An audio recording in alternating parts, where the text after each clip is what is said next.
முதலமைச்சர் மு.க. ஸ்டாலினை வி.சி.க. தலைவர் திருமாவளவன் இன்று சந்திக்க இருக்கிறார். தலைமைச் செயலகத்தில் திடீர் சந்திப்பு நடத்த உள்ளதாக கூறப்படுகிறது. இந்த சந்திப்பு நடப்பதற்கு முன்பே கட்சியிலிருந்து துணை பொதுச் செயலாளர் ஆதவ்-அர்ஜுனாவை திருமாவளவன் 6 மாதத்திற்கு இடைநீக்கம் செய்துள்ளார். சமீபத்தில் ஆதவ்-அர்ஜுனா பேச்சு தொடர்பாக வி.சி.க. தலைவர் திருமாவளவன் அளித்த பேட்டியில் திமுக கூட்டணிக்குள் குழப்பம் ஏற்படுத்தும் வகையில் ஆதவ்-அர்ஜுனா கருத்து கூறியிருக்கிறார் என்பது உண்மை. அவரிடம் விளக்கம் கேட்போம், கட்சியின் முன்னணி நிர்வாகிகளிடம் கலந்து பேசி முடிவெடுப்போம் என்று தெரிவித்திருந்தார். அதேபோல விஜய் பேசியதிலெல்லாம் உடன்பட முடியாது என்றும் விஜய் குறித்தும் விமர்சித்திருந்தார்.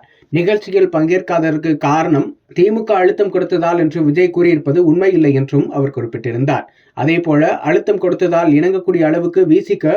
பலவீனமாக இல்லை, நாங்கள் பலமாக இருக்கிறோம், கூட்டணி பலமாக இருக்கிறது என்றும் திருமாவளவன் பேசியிருந்தார். இந்த நிலையில்தான் முதலமைச்சர் ஸ்டாலினை திருமாவளவன் சந்திக்க இருக்கிறார். இதில் ஆதவ்-அர்ஜுனா பற்றி பேசப்படும் என்றும் கூறப்பட்டது. இதற்கு முதலமைச்சர் ஸ்டாலினும் அப்பாயின்மெண்ட் தந்திருப்பதாகவும் சொல்லப்பட்டது. ஆனால் சந்திப்பு நடக்கும் முன்பே ஆதவ்-அர்ஜுனாவை திருமாவளவன் கட்சியிலிருந்து 6 மாதத்திற்கு இடைநீக்கம் செய்துள்ளார். ஆதவை நீக்கிவிட்டு அதன் பின் ஸ்டாலினை சந்திப்பதே சரியாக இருக்கும். அதற்கு முன் சந்தித்து பின்னர் நீக்கினால் ஸ்டாலின் சொல்லியது போல் ஆகிவிடும் என்று திருமா உடனடியாக இந்த முடிவை எடுத்ததாக கூறப்படுகிறது. கட்சியின் மற்ற துணை பொதுச் செயலாளர்கள் ஆலோசனை செய்ததின் அடிப்படையில் இந்த முடிவை திருமா எடுத்ததாகவும் கூறப்படுகிறது.